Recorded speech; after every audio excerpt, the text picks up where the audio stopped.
Bonjour à tous, nous sommes ravis de vous accueillir avec Maître Laurent Denis en droit avocat pour continuer les échanges autour de la réforme du courtage avec, après l'intervention très intéressante tout à l'heure, ce qu'on peut qualifier d'institutionnel. Nous avions la députée qui avait porté la proposition de réforme du courtage, il y avait la CPR, la Direction Générale du Trésor, l'ORIAS.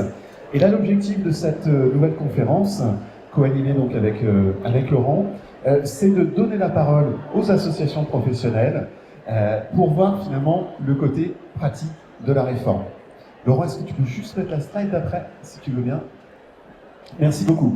Alors, on a 6 représentants aujourd'hui. Nous avons la compagnie des IOBSP avec Philippe Feuille.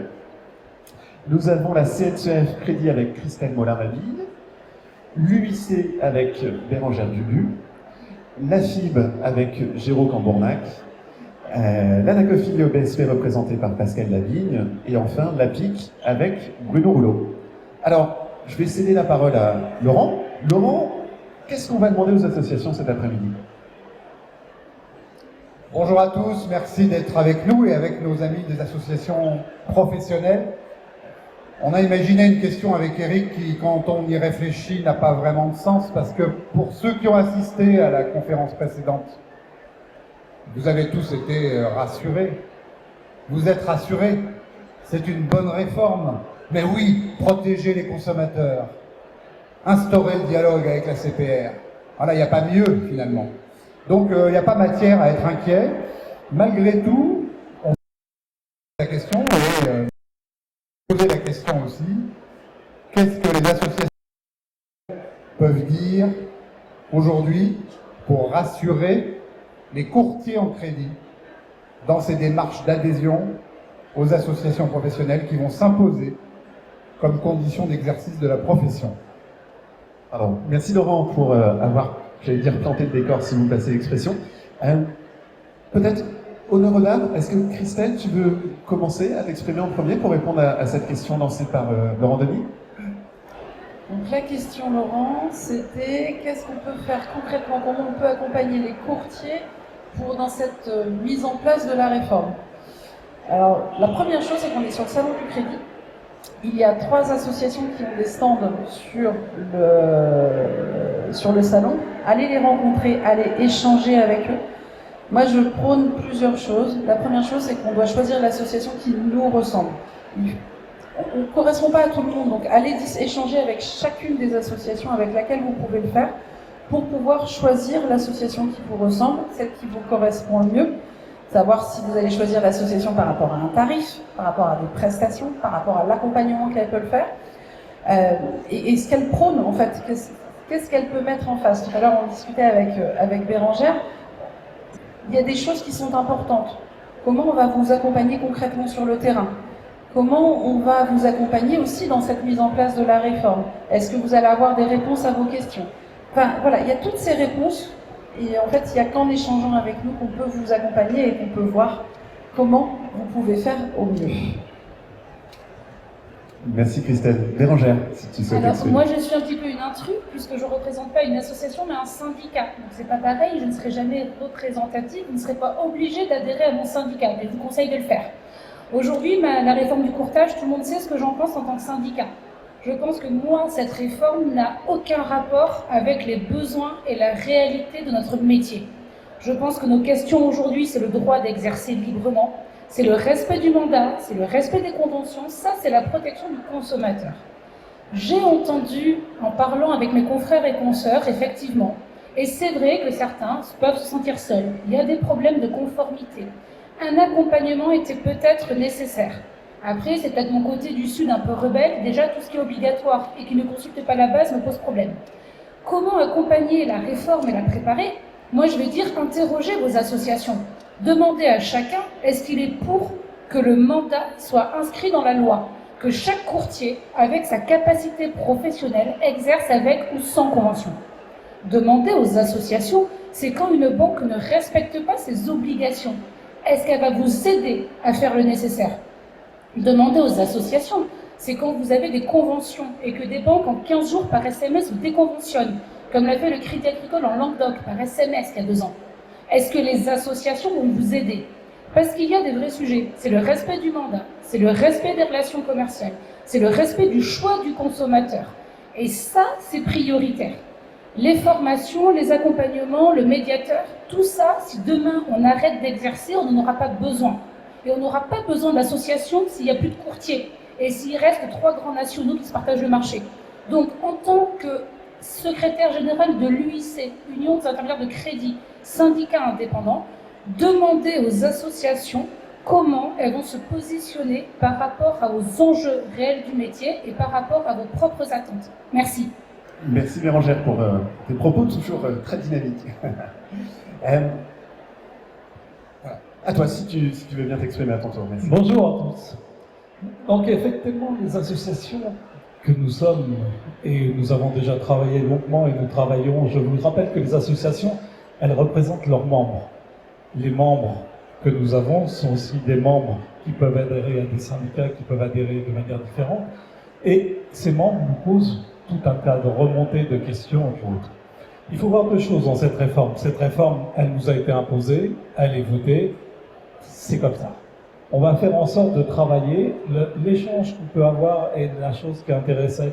Je connaissais ma position par rapport au mandat où je l'affirme haut et fort et je me bats. Et on a eu une réunion avec Lionel Corr et Patrick Montagnier, secrétaire général de la CPR, où je suis revenu sur le mandat et sur la manière d'exercer, puisque notre profession, qui est réglementée, à l'heure actuelle, souffre d'un problème par rapport au monde bancaire qui veut de ne pas nous reconnaître. Alors qu'à partir du moment où on est réglementé, on doit avoir le droit d'exercer. Ça, c'est un préalable, c'est pur et dur.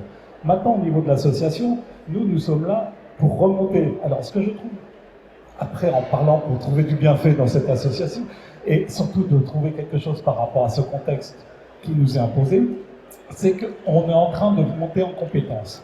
Alors, monter en compétences, tous ceux qui font déjà partie de l'association, ça ne va pas changer leur vie. C'est-à-dire qu'ils ont déjà un médiateur à disposition, ils sont déjà à les garanties financières, ils ont déjà la formation, puisqu'on le propose. Donc tout ça ne va pas changer. On va juste demander de se structurer et de remonter l'information. Ce niveau-là, ça va nous rendre de plus en plus forts et de plus en plus opposables par rapport aux instances et par rapport au monde bancaire. Et la voie qui me plaît et sur laquelle j'espère qu'on va pouvoir travailler, c'est l'échange, vous avez entendu. Alors, j'espère qu'il ne sera pas vain, c'est l'échange qu'on peut avoir avec les gens de la CPR, où on va être obligé de faire une remontée régulière d'informations et on va pouvoir remonter là les problèmes de la base. Et ça me paraît extrêmement important pour ce travail qui va être fait au niveau...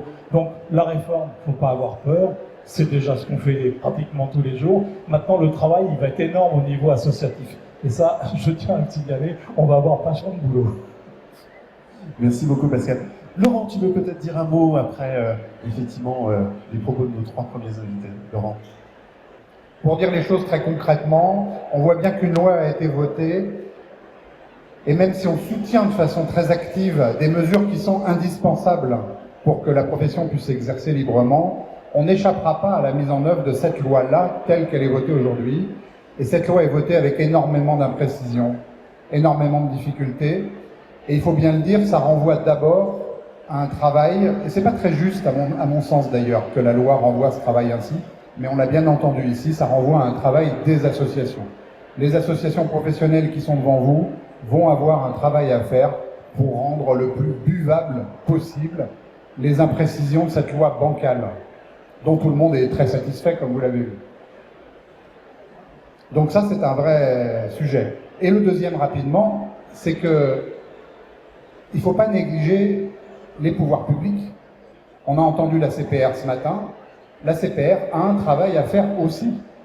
La CPR doit se positionner. La CPR doit aider les associations professionnelles.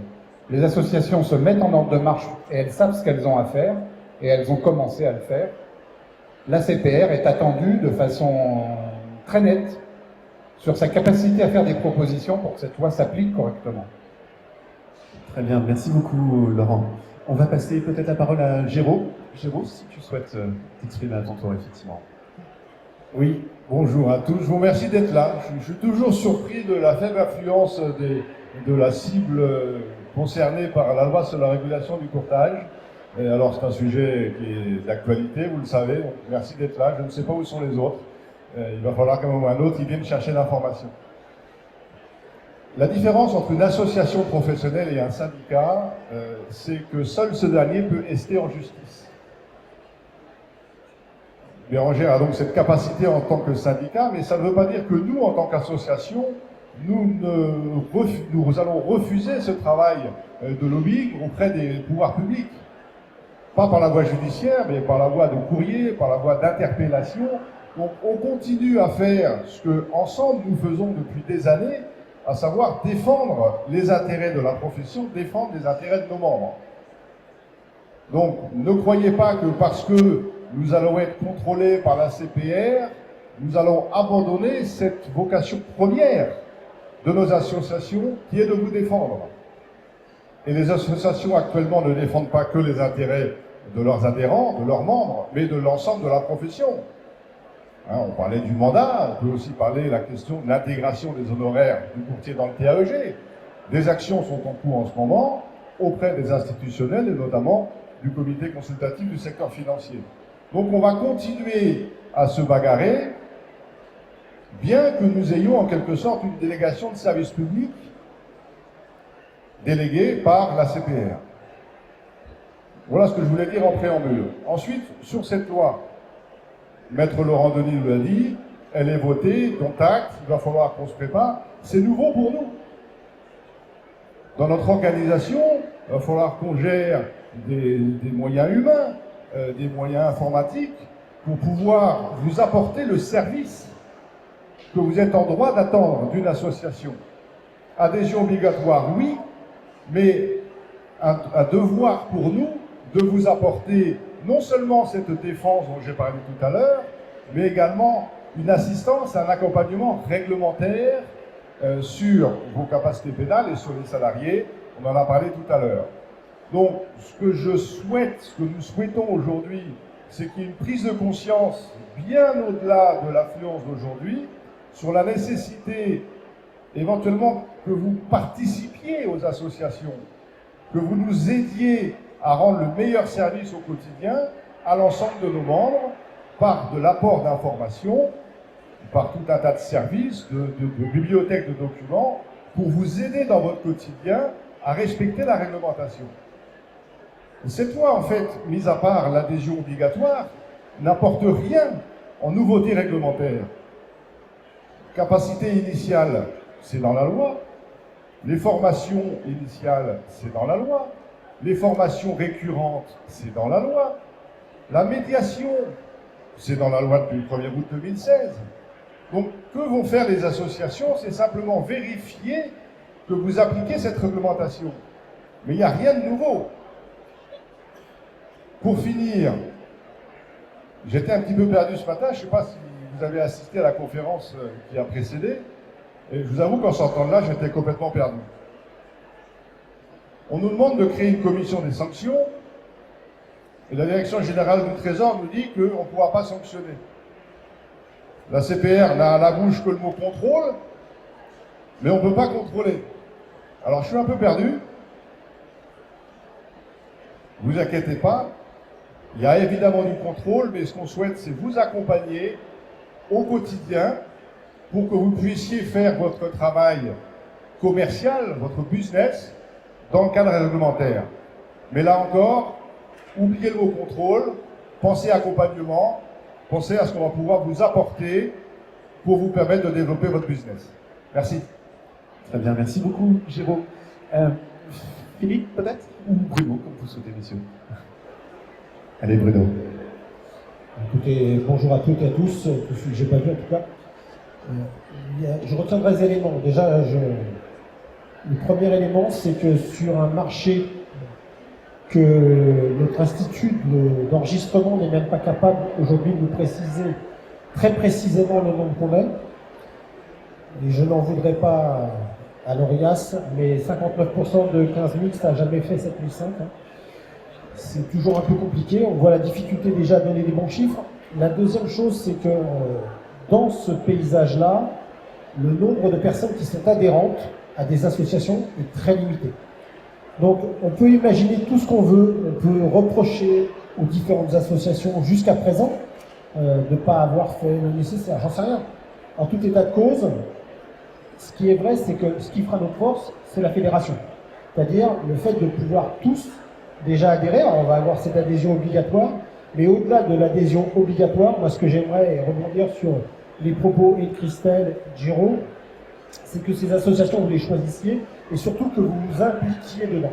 Pourquoi? Parce que les associations, le principe de l'association, c'est des gens qui se mettent ensemble. Donc c'est pour fédérer les besoins, les identifier, les défendre, les porter et représenter le métier au niveau des instances. Parce que, quel que soit le nom de l'association qui est en face de vous, aujourd'hui, même la plus grosse, elle pèse rien par rapport à ce que d'autres fédérations, et notamment les fédérations bancaires, peuvent peser vis-à-vis des organismes publics. Donc là, c'est un premier sujet. Le deuxième sujet, je voudrais insister. Moi, ce que fait Bérengère, c'est un travail de fou. Par contre, on n'est pas dans le même travail. Pas du tout. L'association, elle est là pour structurer, pour vous aider, pour promouvoir. Le syndicat, il est pour défendre, pour porter des sujets. Les deux sont complémentaires. Et ce qui est évoqué tout à l'heure est absolument indispensable, c'est-à-dire qu'on peut très bien être adhérent et il faudra sans doute à un moment ou à un autre, surtout si vous partagez les propos du lycée, être adhérent à deux entités différentes. Là où je suis très attentif et où je peux vous assurer qu'on est tous sur le même volet, c'est que c'est bien d'instaurer une loi. C'est bien d'essayer de dessiner des contours de cette loi avec toutes les difficultés, puisque on mélange de l'assurance où il y a impossibilité de délégation du mandat de la CNPR et le courtage en crédit, ou d'opération de banque d'ailleurs, parce qu'aujourd'hui on est simplement structuré sur le crédit, mais je vous rappelle que les décrets de janvier 2012 nous permettent aujourd'hui de proposer des opérations bancaires et de services bancaires.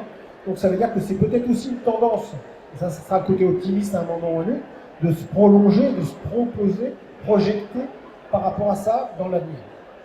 Et dernière chose, ce qui est là, c'est que dans ces associations, vous avez des gens qui aujourd'hui sont bénévoles. Donc on peut récriminer les uns les autres. Ce qui va être important, c'est qu'il va falloir que ces associations se structurent avec des permanences, qui vont enclencher derrière un coût d'adhésion. Il va bien falloir répercuter dans tous les cas. Et qu'à défaut de pouvoir avoir ce coût, il n'y aura pas de service. Or, et le pouvoir public et vous-même êtes en attente de service. Donc ça pourra se faire qu'avec cette obligation légale qui va être contrainte. Mais s'il vous plaît, choisissez vos associations parce que vous avez envie d'y croire et parce que vous avez envie de vous impliquer dans la sauce et dans le métier. Notre destin, il est entre nos mains aujourd'hui. Il n'est pas chez les banquiers. Attendez pas les banquiers qui fassent un effort particulier vis-à-vis de nous. Ils sont chahutés et ils ont besoin de défendre leur précarité aussi.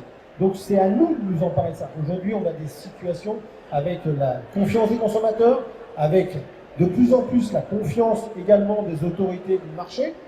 Mais derrière, ce sujet-là, c'est nous qui devons l'embarquer. Et avec les associations, elles doivent vous ressembler. Donc vous devez leur dire ce que vous avez envie d'y trouver. Je rejoins Bérengère. Et non pas simplement dire « j'attends de l'association quelque chose ». Très bien. Merci beaucoup Bruno. On va terminer ce tour de table avec Philippe.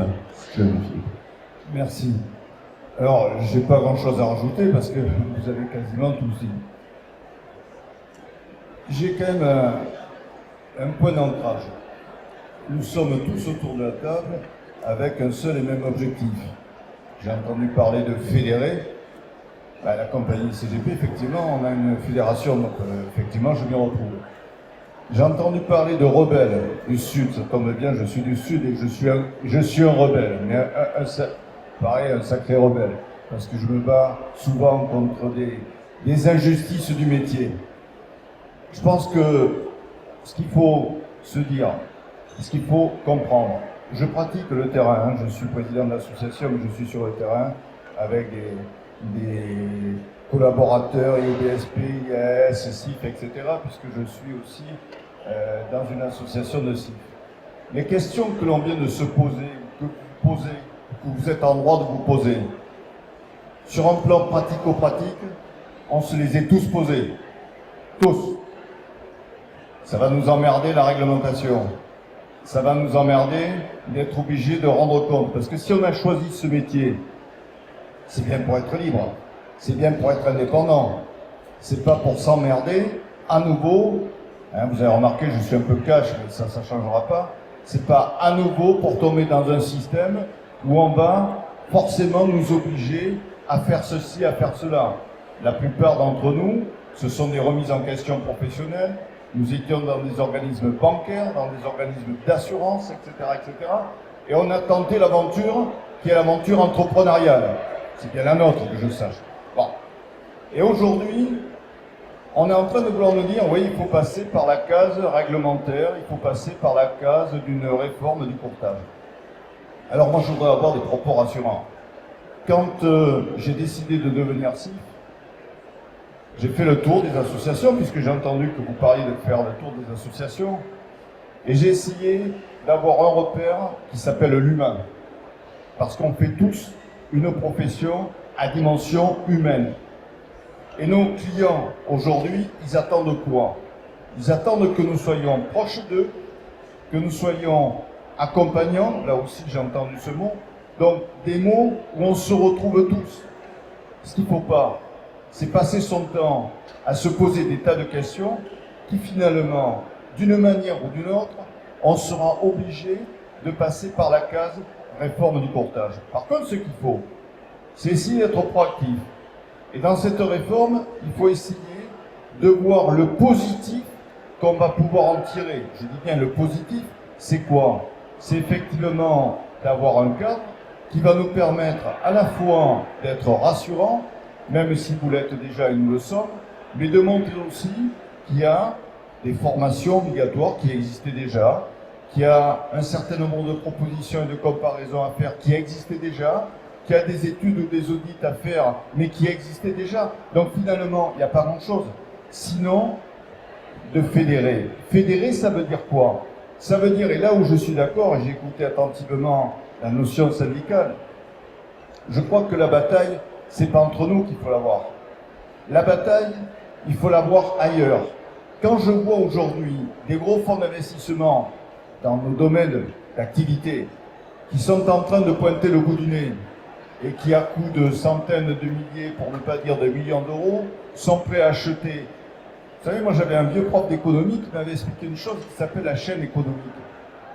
Et la chaîne économique, il faut savoir que la plus grande société, alors on va rester très français, parce que j'aime pas trop les anglais, vous comprendrez pourquoi, mais la chaîne économique aujourd'hui, elle est laquelle? C'est que les petits que nous sommes, et c'est pas péjoratif quand j'emploie ces propos, eh bien tout simplement, nous sommes la plus grande société qui existe en France. Libéraux, commerçants, artisans, etc., etc. Donc nous en faisons partie. Et en faire partie, ça veut dire quoi? Ça veut dire qu'on a notre mot à dire. Et c'est pas en essayant de vouloir tirer ce que j'appelle un nivellement par le bas économique, en voulant essayer par tous les moyens de nous expliquer qu'on coûte trop cher, que les frais, que les ceci, que les cela. Tout ça, c'est du vent. Et c'est là où il va falloir être suffisamment fort, associations, syndicats, pour se réunir, se mettre autour de la table et se dire, alors on y va? On est les rebelles? Ok, alors on y va. On se serre les coudes, comme on dit au rugby, ça fait partie des fondamentaux, ça fait partie des valeurs. Alors soit on se met les tripes au soleil, et effectivement on se parle et on arrête de rester chacun derrière son petit précaré, soit sinon on se serre les coudes et on y va. Et pour juste terminer, cette expérience, malheureusement, on l'a déjà vécue dans le cadre du CIF. Et je peux vous assurer que nos organismes de tutelle aujourd'hui, notamment pour le CIF qui concerne l'AMF, sont à l'écoute. Et quand on se retrouve autour de la table, alors bien sûr, il faut faire parfois un peu de politiquement correct, chose que je ne sais pas trop faire malheureusement, mais c'est pas grave. Mais c'est ce qui va nous permettre de mieux se comprendre. Parce que l'intérêt majeur, qu'est-ce qu'on vient de vivre là? On vient de vivre le confinement, la crise sanitaire. Vous savez ce que les clients nous disent? C'est pas à vous que je vais le dire puisque vous avez des clients. On est content de vous voir. On est content que vous soyez là. On est content que vous puissiez nous accompagner. C'est ça notre vrai métier. Et c'est pas le reste. Le reste, on en fera notre affaire. C'est pas un problème. Il y a déjà beaucoup de choses que vous savez maîtriser. Ce qu'il faut juste se structurer, se protéger et faire attention à tout ce qui se passe aujourd'hui, mais à d'autres niveaux que le nôtre. Parce qu'il y a des dangers, je l'ai dit tout à l'heure, quand je vois tous ces regroupements, quand je vois tout ça, je suis un petit peu inquiet qu'effectivement on se retrouve avec l'industrialisation du système et tout ce que ça peut comporter. Et là le problème, il est là, il n'est pas ailleurs. Le reste, on en fera notre affaire. Voilà, moi je parle, comme les gens du Sud, je parle à mes tripes, mais je pense que c'est comme ça. Si on a compris ça et qu'on est capable de communiquer, parce qu'en plus on n'a jamais été aussi mauvais dans la communication. Ah oui, on a Internet, on a plein de choses, mais on n'est même pas capable de se mettre autour de la table et de se dire, bon, il y a des trucs qui ne vont pas, on en parle? Non, on n'est même pas capable de ça, on préfère s'envoyer des mails ou des textos. C'est froid et il n'y a rien. Moi, je préfère aller au contact, je préfère directement rentrer dans la mêlée et libérer le ballon. Voilà, c'est tout ce que j'avais à dire. Je parle comme j'ai envie de parler sur le terrain. Après, vous vous retrouvez, tant mieux, vous ne retrouvez pas, tant pis. Mais dans tous les cas de figure, on n'a pas le choix, il faut se serrer les coudes. Très bien, merci beaucoup Philippe. Avant de laisser la parole au public, puisque évidemment l'objectif aussi de cette conférence, c'est que vous puissiez poser vos questions, moi j'ai une question pour Laurent. Laurent, si tu permets. Laurent, est-ce que finalement c'est pas grâce, malgré tout, à cette réforme qu'on est capable aujourd'hui de réunir les associations, les syndicats, et finalement d'enfin parler, de se regrouper, de se fédérer et d'avoir une vraie reconnaissance de notre métier? Ton avis, Laurent, s'il te plaît. Personne ne peut se plaindre des difficultés qu'il rencontre dans une activité, la vôtre, celle de l'intermédiaire en crédit souvent. Personne ne peut se plaindre de ces difficultés s'il ne laisse pas une chance immense à ceux qui se sont donnés pour mission, parce que ce sont des volontaires, ce sont des gens qui souvent ici altèrent leur vie personnelle pour défendre les intérêts auxquels ils croient, pour défendre les causes auxquelles ils croient tous. Personne ne peut prétendre défendre ses propres intérêts personnels s'il ne soutient pas un collectif. Oui, Eric, tu as raison. Ce qui frappe, c'est l'urgence. On a répété depuis ce matin, et c'est ce qu'on dit nous depuis plusieurs semaines, l'obligation, Philippe l'a dit, l'obligation d'adhésion, aller au plus tard au 1er janvier 2023, je peux être tranquille, je peux prendre mon temps, j'ai le temps de voir, j'ai le temps de comprendre, rien du tout. On a un gain, moi ce qui me frappe en écoutant nos amis des associations professionnelles, c'est qu'on a un gain et une carte immense à jouer si vous adhérez très vite aux associations professionnelles. Pourquoi? Parce qu'elles ont besoin de vous, des moyens que vous leur fournirez pour préparer efficacement cette réforme. Si les associations professionnelles ne sont pas prêtes après-demain, elles ne seront pas prêtes le 1er janvier 2023. Vous, les IOBSP, plus vous soutenez les associations, et vous avez un choix immense de personnalité, de caractère, de combat, d'approche, etc. Il y a des points communs, mais il y a une chose qui est certaine et qui frappe beaucoup dans cet échange. Plus vous soutenez vite vos associations, plus vous les aiderez à préparer correctement et efficacement la défense dont vous aurez besoin le 1er janvier 2023. Très bien, merci beaucoup. Merci à tous les six. Alors, est-ce qu'il y a peut-être des questions dans le public? Profitez-en. Pas de questions. Alors, peut-être nos invités, si vous souhaitez rajouter un mot en particulier par rapport à tout ce qui a été dit. Pascal. Je voulais juste faire une précision. On n'a pas attendu la réforme du courtage pour travailler ensemble. Ça fait 2 ans qu'on travaille ensemble, on se réunit régulièrement, on a écrit à la DGT Trésor, on a écrit au ministre, on a écrit à Monsieur le maire, on s'est refait des renseignements, des rendez-vous avec la CPR, on a écrit à l'AMF. On fait un travail de fond régulièrement. On n'a pas entendu cette réforme. On a tous ensemble dit c'est très bien qu'il y a un syndicat qui existe et on va le faire parvenir et adhérer dans nos réunions qui ont été mensuelles, qui ont été un peu retardées, mais ne croyez pas qu'on travaille les uns contre les autres, on travaille tous ensemble pour la même cause. Et on se bat tous les jours. Et on se bat parce qu'on y croit. Et la différence qu'on a vue, et quand on parle des majors, c'est que la question que j'ai posée, si c'est à la finalité, c'est que tout le monde devienne mandataire et que se retrouve tous mandataires et 5 courtiers en France, c'est pas la peine de faire une réforme, puisque de toute façon, à la fin, il y avait 5 personnes à contrôler. C'était à eux de contrôler. Donc, je suis attaché au maillage du territoire. Moi, je suis courtier, je suis petit courtier. Je suis attaché à faire mon boulot dans mon coin. Et on a tous un tempérament de travailler, d'être prégnant sur notre territoire, d'exister. Et il faut continuer. Et les associations sont uniquement un groupement, tous ensemble, mais dans le même sens. Merci. Bruno, tu souhaites rajouter un mot peut-être? Ou Christelle, pardon. Je voulais juste effectivement remercier Eric de m'avoir laissé la parole, puisque je ne suis pas une association, donc je ne suis pas concernée. Je voudrais juste remercier les membres de l'UIC et l'UIC. L'UIC, c'est pas moi en tant que Bérengère Dubuc, on s'en fout, c'est pas très important. Moi, je compte pas. En revanche, je sais qu'avant l'UIC, il n'y avait jamais eu 6000 signatures sur une pétition exigeant de Bruno Le Maire le respect du mandat. Je sais qu'avant l'UIC, il n'y avait pas de syndicat. Je sais qu'avant l'UIC, aucune banque n'avait été assignée en justice pour non-respect du mandat et pour rupture des relations commerciales. Donc l'UIC, c'est pas moi, c'est des adhérents, c'est des membres fondateurs, c'est des confrères partout, et c'est aujourd'hui cette force collective qui fait quand même qu'il y a des questions posées. Et je ne sais plus qui disait que grâce à la réforme du courtage, il y avait cette réunion et qu'il fallait remercier la réforme du courtage. Moi, je remercie le Crédit Agricole du Languedoc. S'ils n'avaient pas enfreint la loi en mettant les courtiers un couteau sous la gorge, en nous empêchant d'exercer, il n'y aurait pas eu cette goutte d'eau qui a révélé à un moment donné un profond dysfonctionnement, qui a permis aujourd'hui qu'il y ait un syndicat, qui a permis qu'on se fédère et qui a permis que le mandat, le respect des préavis en cas de résiliation des conventions soit au cœur de la discussion. Il fallait peut-être l'insulte, ou on va dire le coup de trop, pour que notre profession se rende compte qu'on méritait le respect.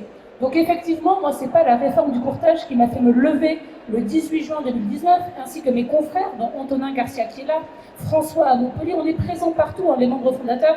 C'est juste à un moment donné le respect nécessaire de notre métier, et j'espère que maintenant, puisque les associations m'acceptent, discutent et traitent les sujets, qu'effectivement l'UIC va être un petit peu, on va dire, la lance, et que les associations relayeront dans les salons et dans les discussions les combats que nous souhaitons mener. En tout cas, merci beaucoup. Oui, non, mais aujourd'hui, le sujet, pas seulement des associations, je pense qu'au travers des associations, on parle du métier. Ce métier, il est en train de changer.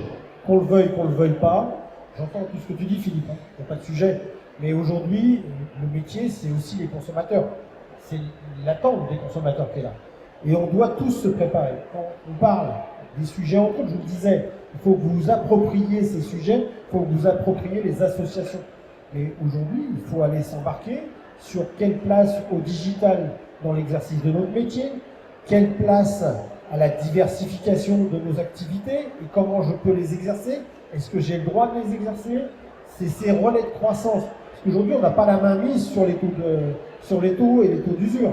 On n'a pas la main mise sur la stratégie de la banque. Parce que on peut effectivement, et je partage l'idée de l'opposabilité du mandat, qui est un droit fondamental dans le commerce, mais après, on se heurte quand même aussi quelque part au sujet du droit de refus de vente sans justification de la part de la banque, qui est une exception en termes de commerce et de services, sur lequel il faudra effectivement que le législateur aille aussi pour pouvoir... Ça ne sert à rien. Tout ce qu'elle fait, c'est bien. Mais si jamais le banquier se braque et dit systématiquement le dossier, je le dégage, on va aussi être face à ça. Donc c'est pour ça, Bérengère Roussera, il faut travailler sur les deux fronts. Il faut travailler sur le front promoteur et il faut travailler sur le front revendicateur. Et on n'est absolument pas antinomique, on est complémentaires sur ce sujet-là. Et le travail des associations, il doit aller dans cette notion de promotion, de compétences, qui fait que non seulement on est défendu, mais on est également incontournable parce que la promotion de ce métier, c'est vous qui allez la faire, c'est vous qui allez l'embarquer ou pas. Aujourd'hui, la formation, c'est bien, c'est une obligation légale. On pourrait discuter très simplement entre nous de savoir comment les uns les autres exécutent leur obligation légale. Et là où, au moment où on en parle, c'est vrai qu'il faut qu'on aille sur ces sujets-là. À quel moment je franchis la barrière, à quel moment je deviens sur une activité autre qui trouve un prolongement assez légitime dans l'esprit de certains, ou au contraire je reste un pure player pour d'autres. En tout état de cause, chacun doit pouvoir continuer d'exercer le métier sans être obligé d'être fondu dans un nouveau modèle. Et dans ce nouveau modèle, il y aura une pluralité d'offres, une pluralité de décisions et une pluralité d'acteurs qui vont être différents. Et ça, ce sont les associations qui vont vous aider, vous renseigner sur la façon qui est arrivée et la façon de le faire. C'est tout. Donc ces associations, elles vous appartiennent. Une fois encore. Très bien. Merci beaucoup. Christelle, je t'ai vu attraper le micro. Merci. Alors je vais rebondir sur ce qu'a dit Bruno. Merci Bruno. Effectivement, les associations, elles vous appartiennent. Elles nous appartiennent aussi. Moi, je sais que je suis gérant de mon propre cabinet. Je suis un courtier du terrain, le conseil d'administration. On tient tous à ce que ce soit des gens du terrain. Donc effectivement, elles vous appartiennent. Moi, il y a juste une chose sur laquelle j'aimerais terminer, c'est qu'on fait un super métier, tous. Qu'on soit dans le crédit immobilier, dans le pro, dans le RAC, dans les services de paiement, l'IOBSP, j'aime le dire de temps en temps. On fait un super métier et il est important qu'en fait on puisse, en complément, parce que je rejoins tout ce que tout le monde a dit, qu'en complément on puisse revaloriser ce métier, le mettre en avant, montrer qu'on accompagne nos clients, qu'on est là pour réaliser des projets de vie, quel que soit le projet, mais on est là pour les accompagner, les soutenir, leur expliquer, être pédagogique, voilà, on fait un super métier, ne pas l'oublier, et les associations, on est là pour représenter donc ce super métier. Merci Christelle. Laurent, est-ce que tu veux peut-être ajouter un mot de conclusion pour clôturer cette table ronde? Je vais rester très monomaniaque. D'abord, je vais remercier nos amis qui, à chaque fois, nous font une grande joie d'accepter d'être tous ensemble collectifs et en même temps marquant des différences que chacun peut apprécier et qui sont précieuses. L'adhésion obligatoire, puisque j'ai dit que j'allais rester monomaniaque, l'adhésion obligatoire, c'est le 1er janvier 2023. L'adhésion de cœur, c'est tout de suite. Et ce sera très utile pour avoir des associations encore plus efficaces, défendant un métier extraordinaire. Très bien. Merci beaucoup à nos invités. Merci Laurent. Merci au public d'avoir assisté à cette conférence. Et on se donne rendez-vous à 15h pour une nouvelle table ronde consacrée à la digitalisation. Est-ce que c'est une menace ou une opportunité pour les IOB? Merci à tous.